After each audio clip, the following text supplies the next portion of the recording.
Hello and welcome. I am Shi-An Costello, and I'm here with a discussion uh, hosted in a way and moderated by a friend and amazing composer, Dr. David Reminick, and another friend and amazing composer, AJ Santillan. Uh, Welcome to everyone here. Just a quick little announcement about what we're doing. This is all a preview event for a festival called Keymore Contemporary Piano and Keyboard Festival here in Chicago, Illinois. Our first event is going to premiere a new work by AJ called Weathering. And I will be playing the piano on the premiere for this. And it's coming up this Saturday at Pianoforte Studios. This is Saturday, December 17th at 7 p.m. Central. So if you are in Chicago or know someone in Chicago, feel free to find the tickets online. You can find the tickets at shiancostello.com/KF or the event page on Pianoforte Studios website.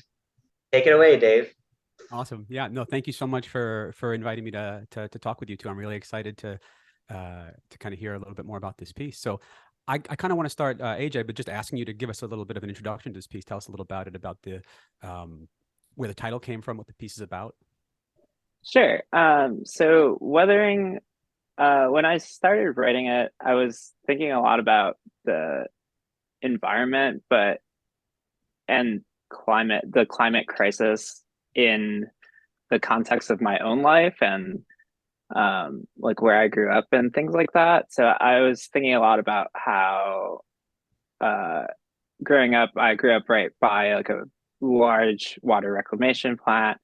I also like my high school was built like there's a it doesn't matter. There's a section of the high school for freshmen that they built out, and I was like part of the first year there. But it was built on this like these old factory grounds and almost didn't open in time because there was like all these chemicals in the ground still.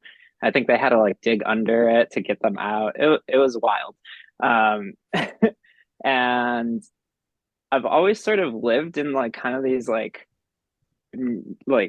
industrial parts of town wherever I've been. So even when I moved to the East Coast in Bushwick, there was all these like small factories around.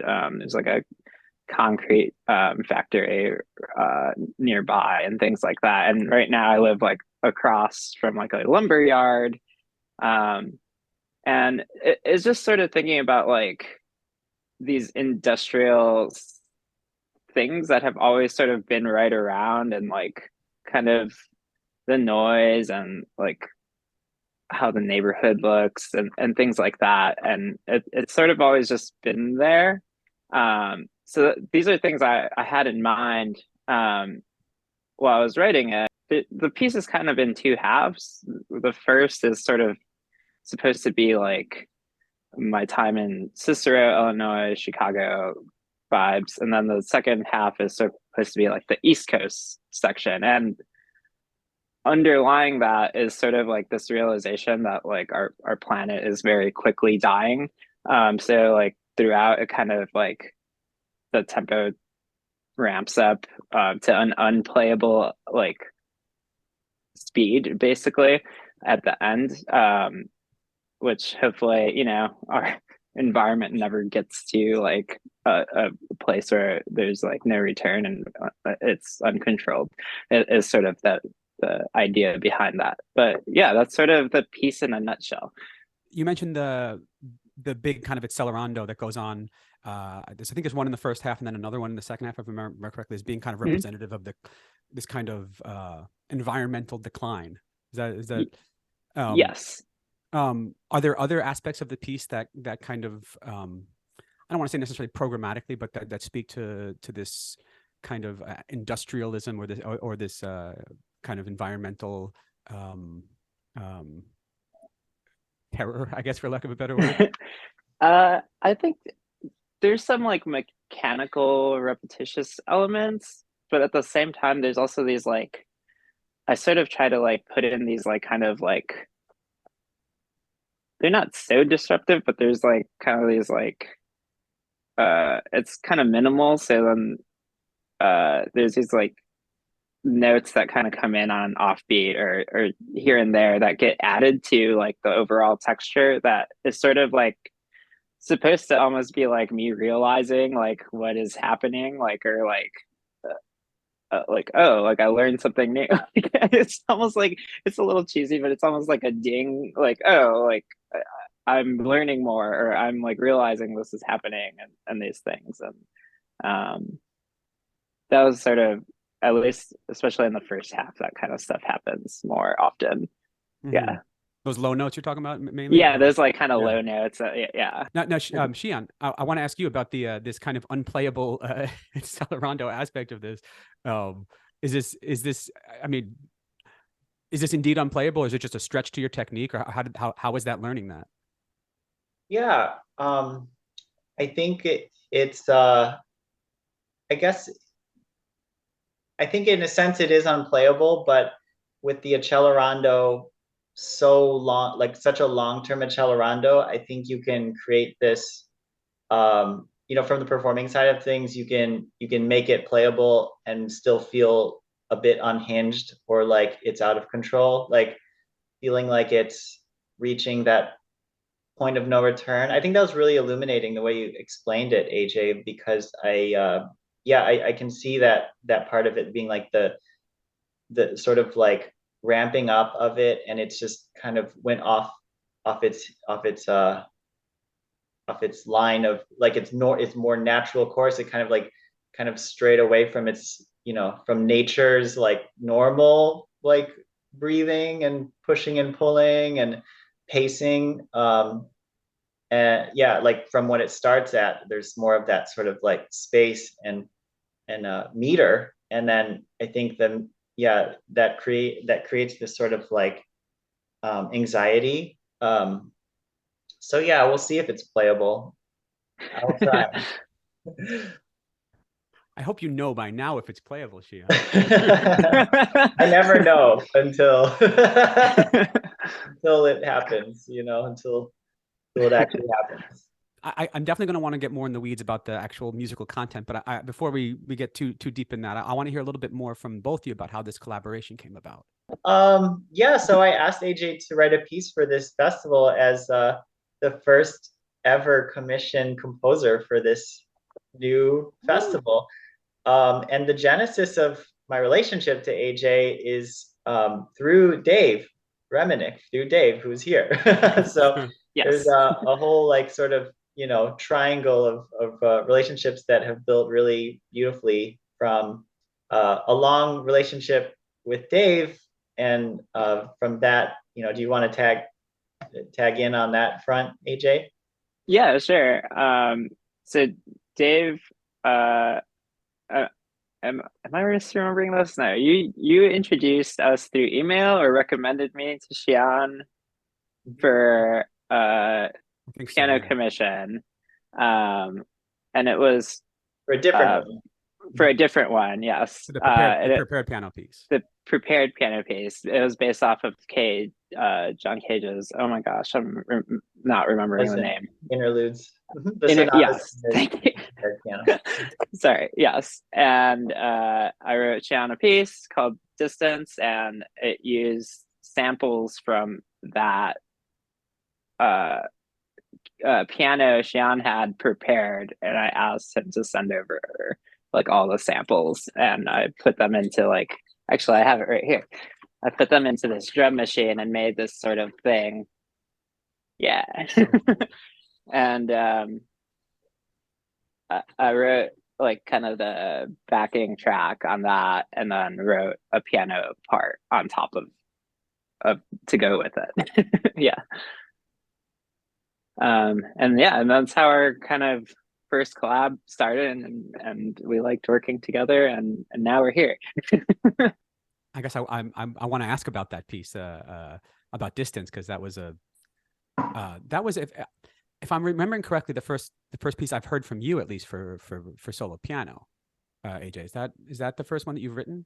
Yeah, I mean I kind of cheated because it was solo piano plus electronics, but and it was prepared. I don't think that's cheating, but you know, it was such a different piece than this one in so many different ways. I mean, you know, the presence of all those electronics, the presence of the preparations, the rhythmic material, the kind of affect of the whole piece. Like, it was a very, very different piece. And so I'm wondering if this, I mean, I'm guessing you've, you know, messed around with the piano and written some stuff before, but this is the first piece I've heard of yours. So as your first kind of, you know, piano exclamation point only piano piece, you know, how did you approach that? I am a very tactile learner, so I wrote a lot of it on my little MIDI keyboard, kind of messing around and sitting with those kind of thoughts and memories, and just sort of, I think that's why it sounds so meditative, because one, I'm not a very good pianist. Actually, I'm a terrible pianist, TBH. But I did sort of like the first pass myself, kind of going slow, and I like wanted like this drawn out feeling anyway. So I was like, okay, like I can mess with this, and then once it was sort of in the computer as MIDI, then I kind of like added things that I wouldn't be able to play, and like that I thought were cool and whatnot after. So that's kind of how I approached the writing process of that. And also, like, I realized that I didn't just have a straight up piano piece. So I wanted to like actually just have one. At first I was going to try to do like this amplified thing, and got a little too complicated with just the logistics of it. And I still want to like figure that out at some point, but I wanted to like have like a piano run through a bass and guitar amp somehow. With the low end and high end just like being mic'd and going out. But that's for another Shi-An piece in the future. I hope there are many more. Yeah. Yeah. You know, yeah, it's striking, you know, knowing how much electronics or you know, drum sets, things like guitars, you know, a lot of your music has these elements that come, I think, from, you know, the rock world, the DIY world, and this piece is just, you know, straight up piano. And it's interesting that all those kind of like more electronic elements are missing from a piece that has a lot to do with industry and technology, you know, and like, I thought it was, yeah, striking when I looked at the score, and I was like, this is surprising. You know, I wasn't expecting that. I want to ask a little bit more about the collaborative process for these pieces. I want to, you know, Distance wasn't that long ago. That was like a year ago. And this piece, you know, so just a year between these two pieces, like we said already, very different sounds, very different things going on in these pieces. Was the process of collaborating very different?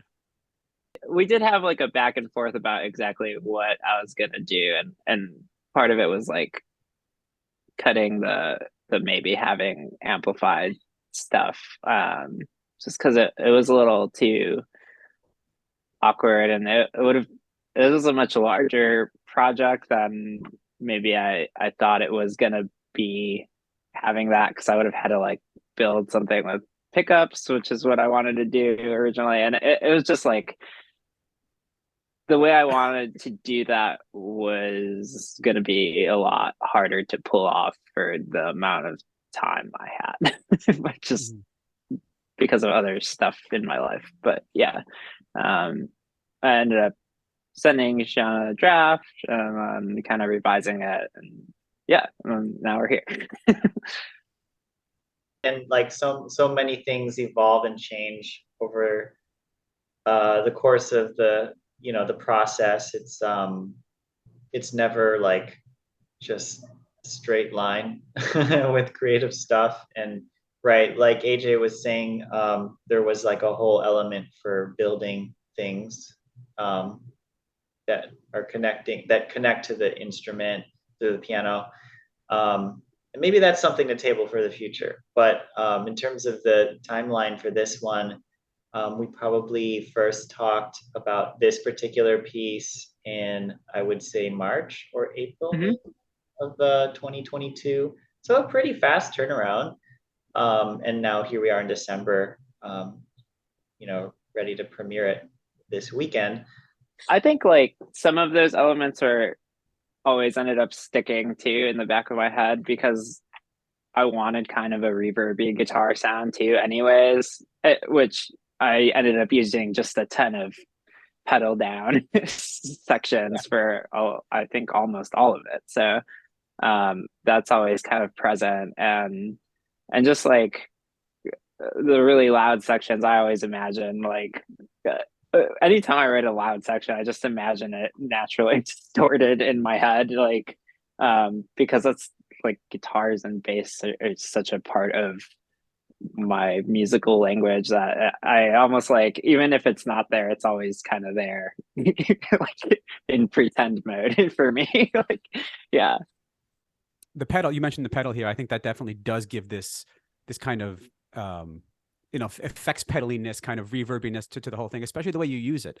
I think there's moments in the piece where you have kind of harmonic changes that get pedaled right through, and so we get this impression of just like total bleed, not necessarily like a piano pedal, which is used to elongate the specific chords, but it's bleeding over these harmonic changes, and you get this impression of just like everything is reverbed. Right. That's exactly it. Yeah. Speaking of guitar and bass being so much a concept of a part of your conception here, I want to kind of ask a specific question and then a more general question here, because the opening section to me is so guitar-y. Like those voicings of those chords, just they sit so nicely on the left hand of the guitar. Was there any kind of dialogue between your guitar playing and the piano in the writing of this piece? Interesting you say that, because for once I didn't use my guitar at all. Really? Like, yeah, I did. I was like, I'm not actually, I was kind of a rule. I was like, I'm not gonna write this piece on guitar because I always do that for any instrument almost that's melodic. I like, even like other string instruments, I'll tune it to like the cello tuning kind of in fifths or whatever, and so I can do whatever. And this one, I was like, I'm using my MIDI keyboard, and that's how it's gonna be. Like, Awesome. yeah. I feel like the left hand stuff definitely influenced by playing a lot of bass lately.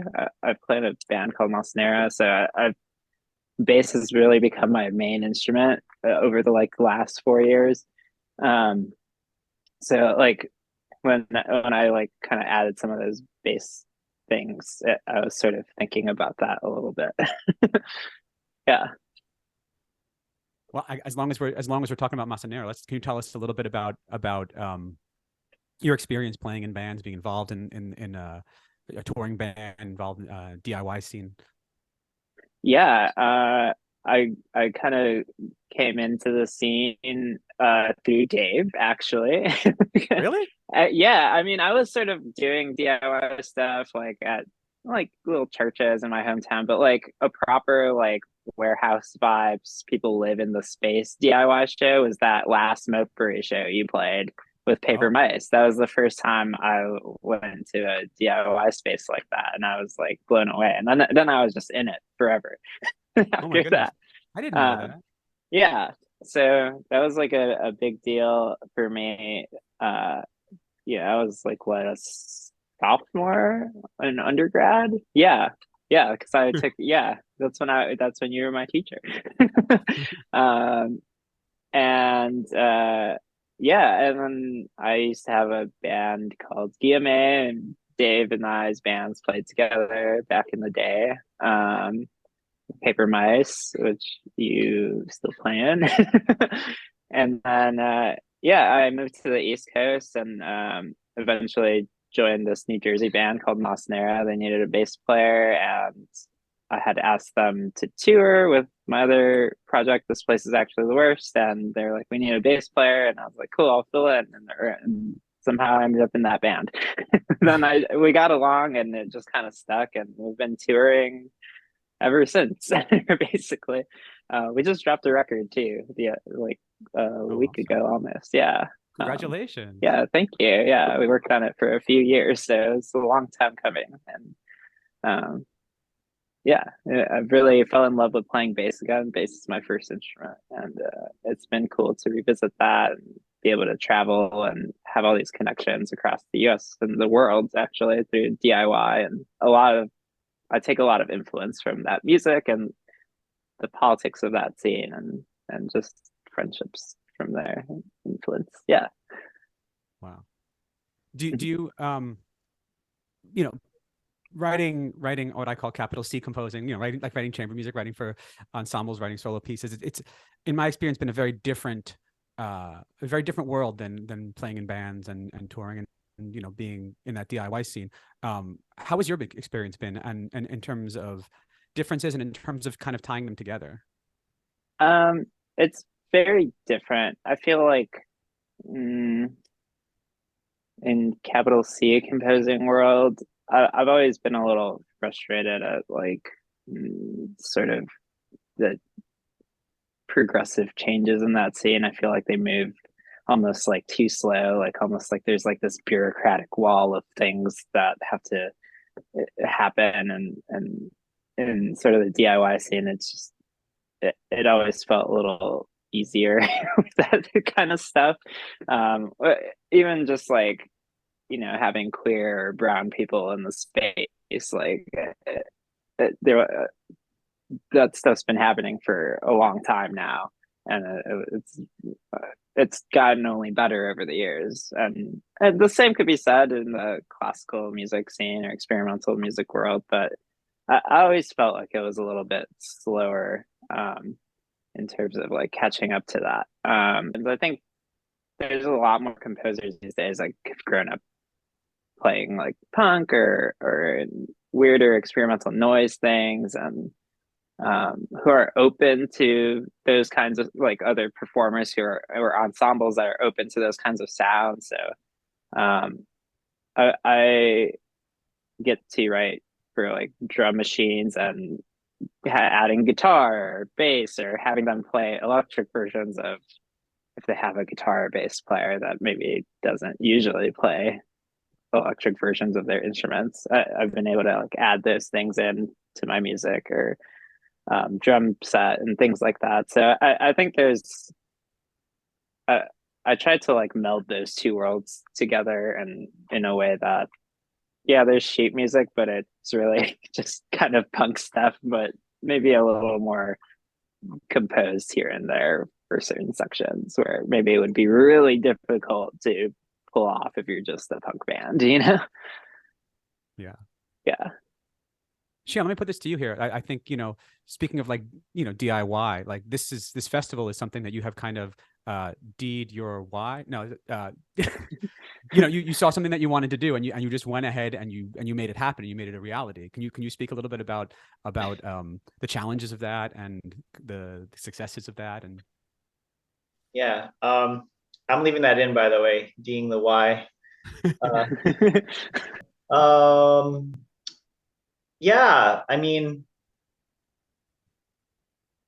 man, it's a really big question. A lot of what I do is kind of trying to build on some sort of vision or some sort of idea that I want to just realize and do. And I feel like I tend to do those kinds of projects a lot. And I think the like DIY aspects of what I do definitely come from limited resources. Like, for example, like, you know, when we had the federal stimulus checks of, you know, during COVID, that, you know, was obviously not anywhere close to enough to live off of or to like solve any kind of financial problems for anyone really, but it was still helpful and good that it happened. I was like in a decent enough situation financially to like not need to put that towards my rent or my groceries. So I ended up putting it towards a commissioning project. And that's what that prepared piano project was. It was a very COVID DIY project. You know, we're all stuck at home, you know, quarantining. And I had like a 5-foot grand piano that has like cracks in the soundboard and funny quirks all over the place. And from like acoustic piano, classical acoustic piano standards, it is like literally like garbage. Like it's not worth anything, you know, like it's not worth anyone's time to like move and put into their house. So, but it sounded amazing when you started putting all of the preparations in there, when you put your screws in there, when you put your eraser tips and those like squishy things for pens and pencils, squishy little Yeah. pads. The grippy thingies. Very middle school. Yeah, the grips. Yeah, exactly. Like the pencil gripper. But anyway, so it was just really great to like build that project really organically with what I was kind of envisioning. And, resources were, of course, very limited for the reasons I mentioned. And yeah, Keymore kind of has a lot of those qualities. Like it's right now, it's like basically just my baby. And we're trying to build a whole network of people that want to be involved, including both of you. And, it's a huge project that I feel like it's the right time in my life to do.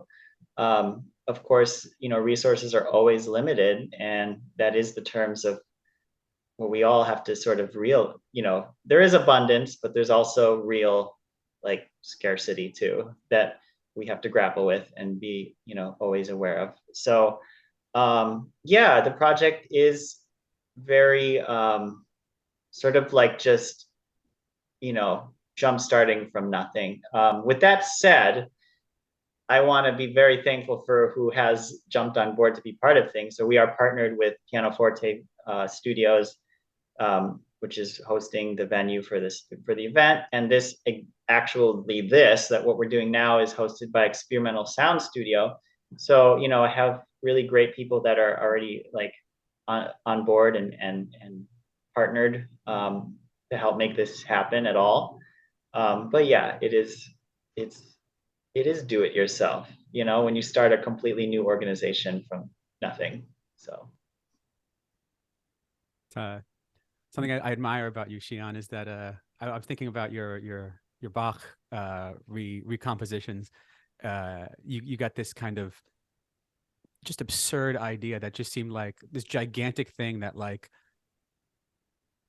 who's going to be able to do this? Who's going to have the time to do this thing? And you're just like, I'm just going to do it. And you just did it. And I feel like the festival is, the same boat. You're just like, I've got this great idea and I'm just going to make it real, Yeah, I think part of it's holding myself accountable to see it through and actually do it. Like I love coming up with ideas. But of course, no one likes that guy who's like, well, I'm just the ideas guy. You guys, you all can do the work, but I'll be the ideas guy. I love being the ideas guy, but I also think it's like come up with better ideas when you do all the work that is connected to your ideas, to actually realize the ideas. So yeah, part of it is to like make sure I'm following through with what I've, thought should be done and commit to stand behind it with your actual efforts and work. I mean, AJ, you started a record label. I mean, that's a pretty big, from the ground up undertaking. Can you tell us a little bit about running a label?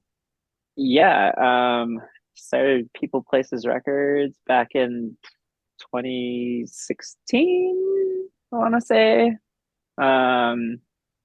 It's been a big learning process, and it's me and my friend Andrew Nisworthy. We started it just to kind of help our friends put out some music, and it's really grown a lot just from nothing. We don't take any profit for our stuff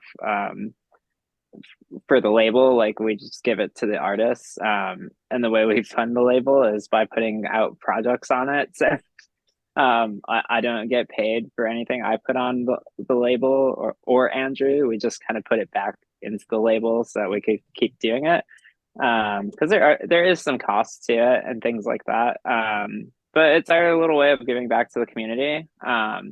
Andrew's really been running it for the last couple of years, honestly, because I couldn't with my mental health for a little bit, so he kind of took it over. But it all balances out. Like I'll get back on the boat a little more, because the first couple of years I was really running it a lot, and so we have like fluctuations of kind of who's doing more work in it and stuff. But we just really do it when we have time and try to put out music by people we like. And know, and build community that way, and just help artists get their music out.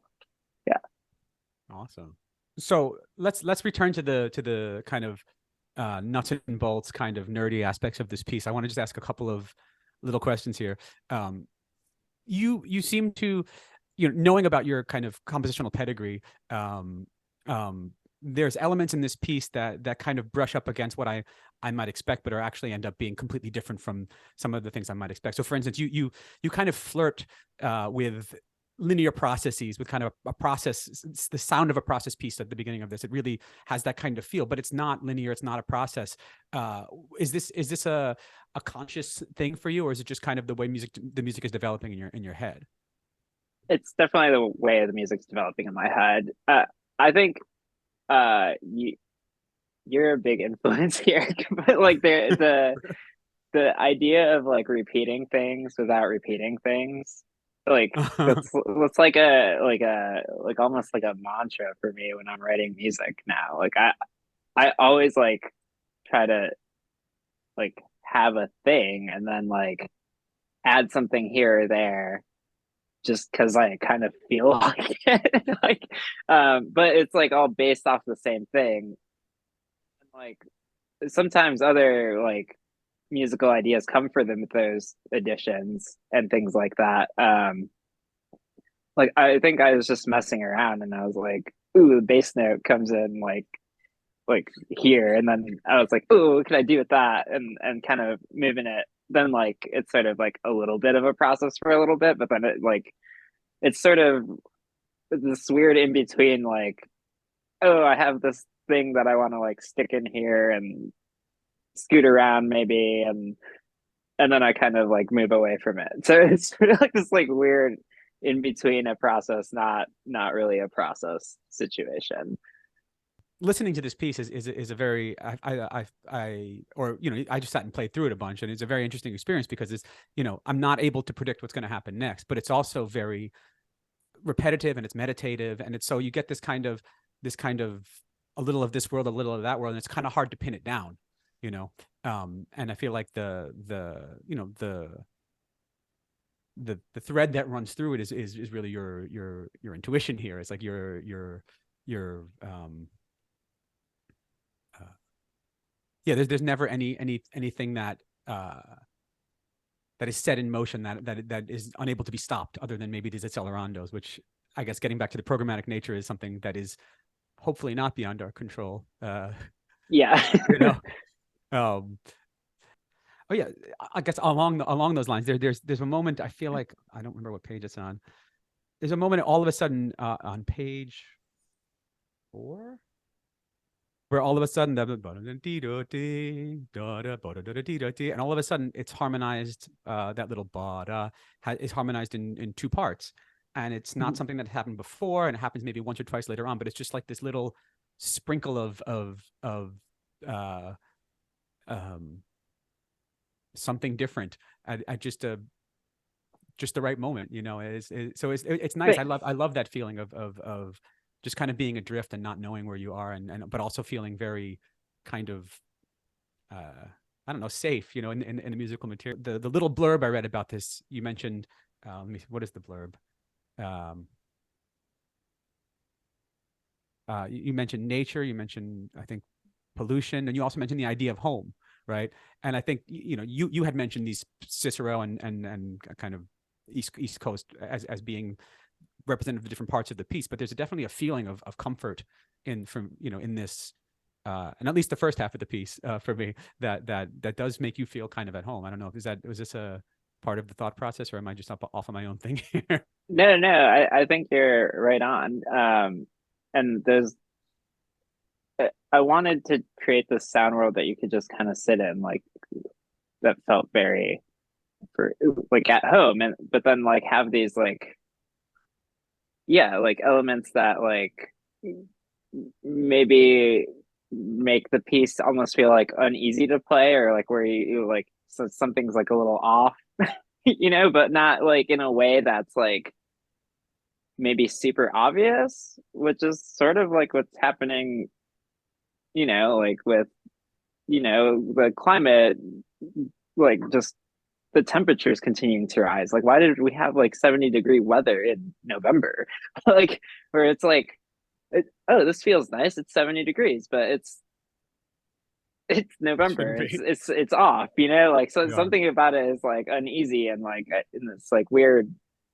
Like you feel at home, but not like that's sort of like the nature of the piece, really, at its core. It's sort of like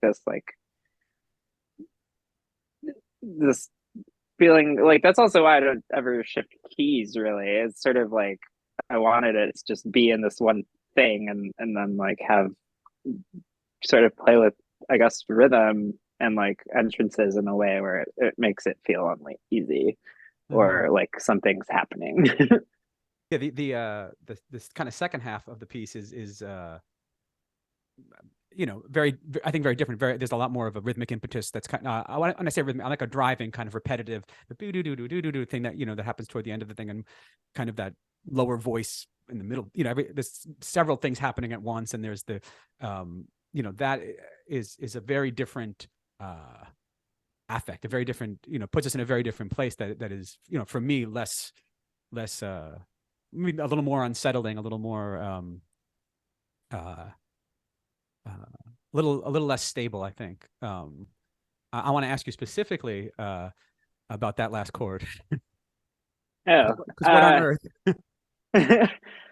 I think I just like took everything that was kind of going on and just like kind of popped it as like a big last arpeggio. Like I didn't want it to feel complete almost. I wanted it to like be like where are we gonna like go from this point on? Like I didn't want it.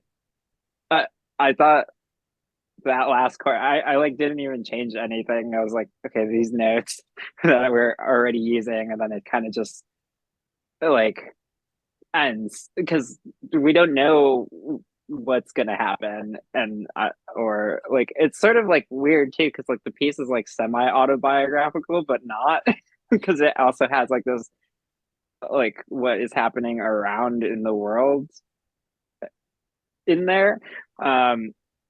So like I don't know what's gonna happen after, and the East Coast section, like the bass section, is it's sort of like, well, yeah, I have a lot of stuff happening now going on. There's all these like moving parts, but also there's this like underlying like climate anxiety that's like the accelerando throughout, and where it really ramps up to who knows where, you know, and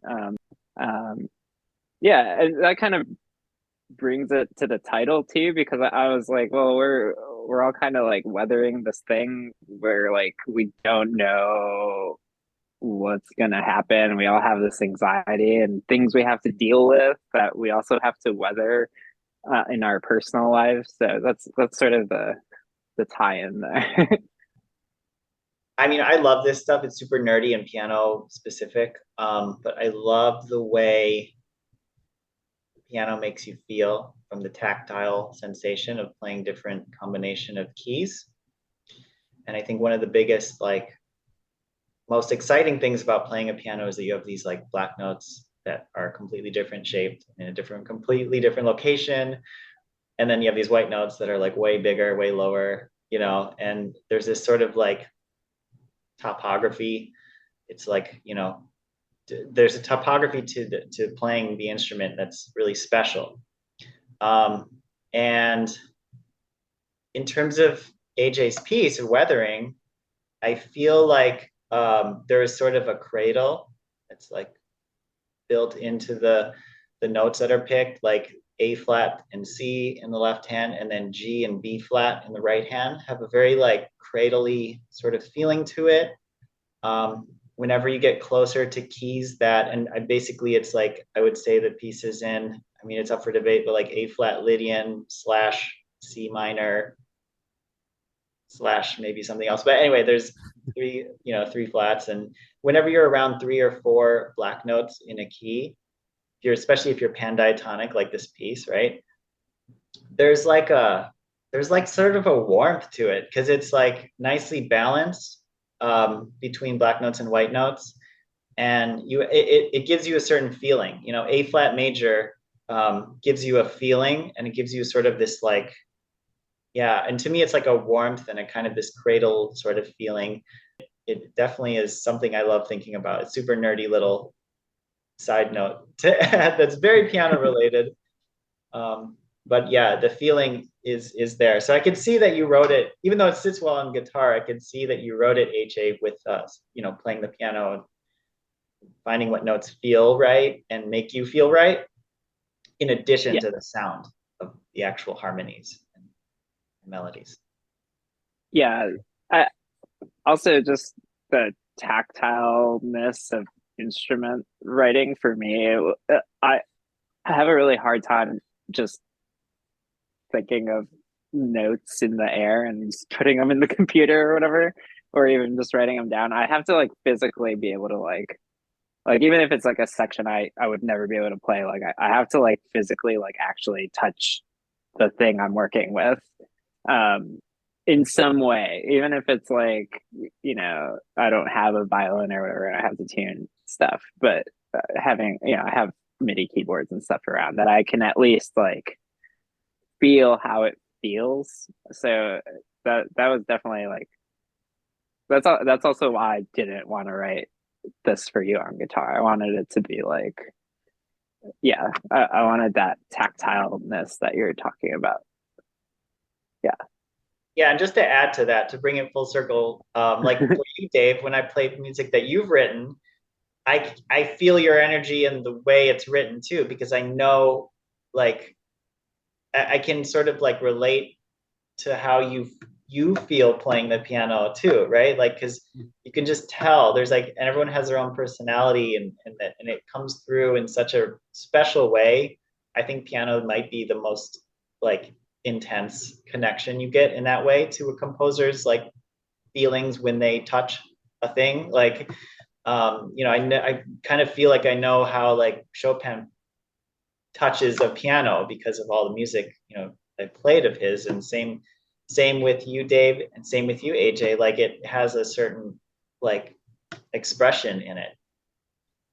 Oh, it's interesting. Something I wrote my dissertation on Brian Wilson on the Beach Boys album Pet Sounds, and one of the things that really struck me about a lot of the harmonic content on that album is it's so much of it, I mean, I may be wrong about this, but so much of it seems to so clearly derive from kind of the hand positions with just like moving between hand positions that are close and that are kind of feel good to go between each other, on the piano. And his harmonic language was so, I don't want to say innovative or groundbreaking, but like it was very influential on a lot of people. And it seems to me that so much of it had to do with just, what's the word I'm looking for? Ergonomics, and I think that's an interesting point, that you feel the piano the way that the person who wrote it probably felt it, and you get your hands in that same positions, and it's interesting. I also want to add, I think that like that opening harmony, that kind of like, I don't know, major ninth chord thing, Shi-An mentioned the thirds in each hand, but what's nice about those thirds is I mean, what is also nice about those thirds is that they're it's kind of like a little cluster spread out. You have, the G and the A flat, the A flat and the B flat, the B flat and the C, and those, you get that kind of warbliness of like all those like, I guess, major seconds but spread out, or like that one minor second spread, to sevenths, and you get this kind of like, I always experienced like major seconds particularly as kind of like a chorusy warble. I don't know, and so it's like it feels nice, but it's also like it feels nice kind of resonating in your body, that sonority, and it's a lovely place to begin a piece, especially like I think Shi-An mentioned, A flat Lydian potentially. Like I got that same impression off at the beginning of this piece, and it's a very what's the word I'm looking for? It's comfortable but not completely settled. I don't know if that makes sense. Yeah. I want to ask maybe one more question here. AJ,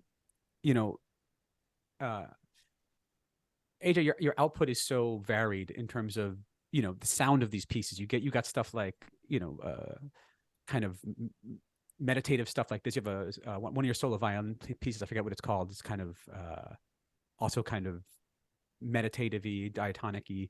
You've got things like your string quartet with the electric guitar with the pre-recorded drums, and it's just like shredding. You know, you've got the the Imogen Heap kind of sound in the saxophone chord. Like, there's so many different types of things that you seem to feel comfortable in. What do you feel like is the kind of compositional connective tissue between all this material? Oh, the answer's probably really easy, actually. It's just that I listen to a lot of music. Like, I just really like listening to a lot of different music, and I think everything kind of influences me differently, and almost like some of the pieces I write, it's just sort of like based off of like what I'm listening to at the time, almost like the sax quartet piece I wrote because I was listening to a lot of Imogen Heap like this year, and there's other elements of like I don't know, just you know, it's really just like what I'm listening to at the time that really influences what I'm writing at the time, because that's like my ears catching something that I'm interested in, and then that ends up like, oh, I should write a piece that's kind of influenced by that because I'm into this right now. It makes it more almost like exciting. And like with this piece, like I just I wanted to, I was listening to a lot of loud music over the summer, and and I wanted something like opposite and more subdued, and like, you know, I think, I don't know what I was listening to exactly when I was writing this piece off the top of my head, but I wanted sort of like almost just an opposite affect to like all the screamo festivals and kind of Imogen Heap world that I was in, and all over the summer, to like this more subdued environment of sound. Yeah. I want to thank you both for talking to me and for having me here, and really looking forward to hearing the premiere of this piece. Thank you, Dave. Thank you, Shi-An, for commissioning this. Yeah, it's a pleasure. Just a quick final announcement, and thank you to Experimental Sound Studio, the Quarantine Concerts, for hosting this live stream event. The airing of this interview will be the day before the inaugural concert for Keymore Festival for Contemporary Piano and Keyboards at Pianoforte Studios in Chicago on Saturday, December 17th at 7 p.m. And you will hear the piece we were talking about, that we were largely talking about today, by AJ Santillan, which is called Weathering, and it's for solo piano.